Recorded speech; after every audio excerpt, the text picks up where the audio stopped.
From series के season 4 का episode 1 आज ऑफिशियली इंडिया में रिलीज हो चुका है और भाई क्या एपिसोड बनाया। वो एंडिंग देख के आई वाज लाइक कि ये क्या कर दिया इन्होंने। इस वीडियो में पूरी तरह स्पॉयलर्स के साथ रिव्यू होने वाला है, तो अगर आपने अभी भी पहला एपिसोड नहीं देख रखा, Amazon प्राइम वीडियो के ऊपर हिंदी में भी आ चुका है, मैंने इंग्लिश में देखा है, आप हिंदी में भी देख सकते हो। इसका डबिंग पता नहीं मुझे कैसा है। एंड यस, पहला एपिसोड देख के ये पता तो लग रहा है कि इस एपिसोड के अंदर भी बहुत कुछ इंटरेस्टिंग मिस्ट्रीज छुपी हुई है। तो शुरुआत के सीन में ही हमें दिखता है कि जेड इज खत्म है वो। अब हमें जो लग रहा था कि शायद ये फेक भी हो सकता है या टाइम ट्रेवल ऐसा कुछ हो, ऐसा कुछ नहीं है, बल्कि जो जूली वहां पे क्यों प्रेजेंट थी उसका भी एक्सप्लेनेशन छोटा मोटा दे दिया गया है। तो जो मैन इन येलो है वहां पे वो जूली को बोलता है कि तू यहाँ पे फिर से क्यों है। आपको याद होगा कि ईथन ने जूली को बोला था कि you are a story walker, मतलब वो एक तरीके से किसी एक कहानी में या किसी एक टाइमलाइन में जा सकती है, सिर्फ वहां प्रेजेंट हो सकती है, वहां पे कुछ चेंज नहीं कर सकती। इसीलिए द मैन इन येलो ने वहां पे बोला कि तू बार बार यहाँ पे क्यों आ रही है जबकि तू कुछ चेंज कर ही नहीं सकती। और उसके बाद जब तेबिथा, ईथन, जूली हमें सब दिखते हैं तो वहां पे पता लगता है कि जूली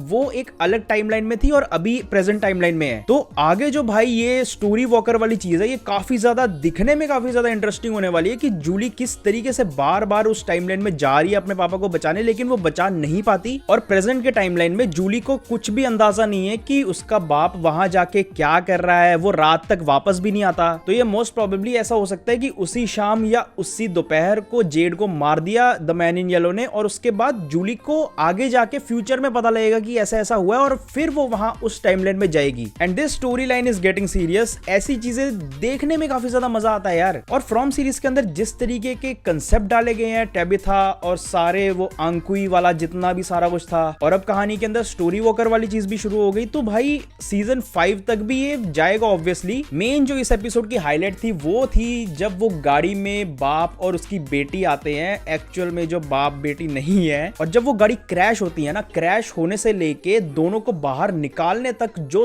थ्रिल मिलेगा ना आपको, एकदम नॉर्मल सीन है, लेकिन जिस तरीके से वो दिखाया उस लड़की के यहाँ पे लोहा है, यहाँ पे लोहा है, सिर्फ मतलब उसको बजने ही लगा वो। मतलब हाँ, वो जो 6-7 मिनट का सीन था प्रॉपर, वो आपको edge of the seat experience देने वाला है। एंड मुझे लग रहा था कि यार इन दोनों के साथ कोई तो मिस्ट्री छुपी हुई है जो एंड में आगे पता लगता है। एल्जिन की आंख फोड़ दी गई है, आपको पता ही होगा। तो भाई एल्जिन की स्टिचिंग जब होती है ना एपिसोड के अंदर, और भाई मेरे को सच में लग रहा था वो लोग दूर से शॉट लेंगे, कैमरा यहाँ पे रख के दिखा रहे हैं वो लोग। मेकअप की, प्रोस्थेटिक्स की बहुत ज्यादा तारीफ करनी पड़ेगी कि हाँ भाई इतना रियल दिखाया इन लोगों ने। बाकी जो फातिमा ने एक बेबी डिलीवर किया है वो वही स्माइल वाला बंदा बन के आता है, वो सब अब लगभग धीरे धीरे सबको पता लग जाएगा। और एंड तक भी मुझे बिल्कुल अंदाजा नहीं था कि लड़की के साथ कुछ इस तरीके का करने वाले। मुझे मिस्टीरियस लग रही थी उसकी वाइब थोड़ी सी पहले से ही, लेकिन हाँ, जब वो कैनी को देखने आती है कि कैनी पूरी तरह सो गया, और जब वो अपने फादर, सो कॉल्ड फादर के पास जाती है, तब वहां पे मेरा रिएक्शन था कि भाई फ्रॉम वाले आ गए वापस फिर से। अब एक चीज बहुत ज्यादा गौर करने वाली है कि द मैन इन येलो बोल रहा है बार बार कि अभी जो आगे आने वाला है ना वो मेरा फेवरेट पार्ट है। अब मुझे नहीं पता कि भाई फ्रॉम वाले कितना वाइल्ड जाने वाले किसी एक चीज को लेके। और एक बहुत इंपॉर्टेंट लाइन उस लड़की ने बोली जो कि द मैन इन येलो ही है, तो वहां पे वो बोलती है कि this is where they tear themselves apart. अब ये दे कौन है, दे टेयर देमसेल्व्स अपार्ट, इसका क्या मतलब है?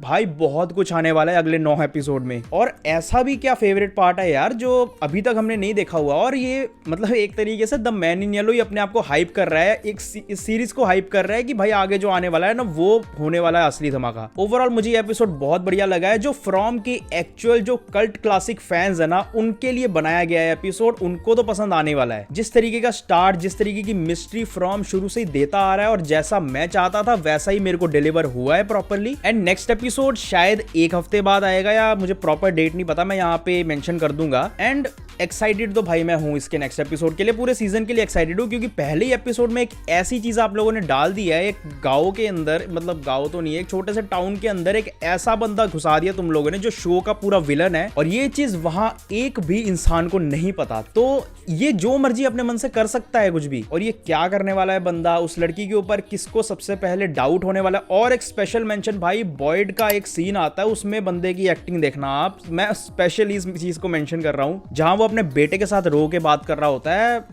मतलब acting of the highest class. बाकी आपको फ्रॉम के सीजन 4 का एपिसोड 1 कैसा लगा, आगे जितने भी 9 एपिसोड्स आने वाले हैं एक एक एपिसोड का मैं पर्टिकुलर रिव्यू वीडियो बनाने वाला हूं। तो अगर आपको आगे आने वाले ब्रेकडाउन स्लैश रिव्यू वीडियो देखनी है तो प्लीज चैनल को सब्सक्राइब करके बेल आइकन दबाना मत भूलना, और मैं आपको मिलता हूं नेक्स्ट वीडियो में।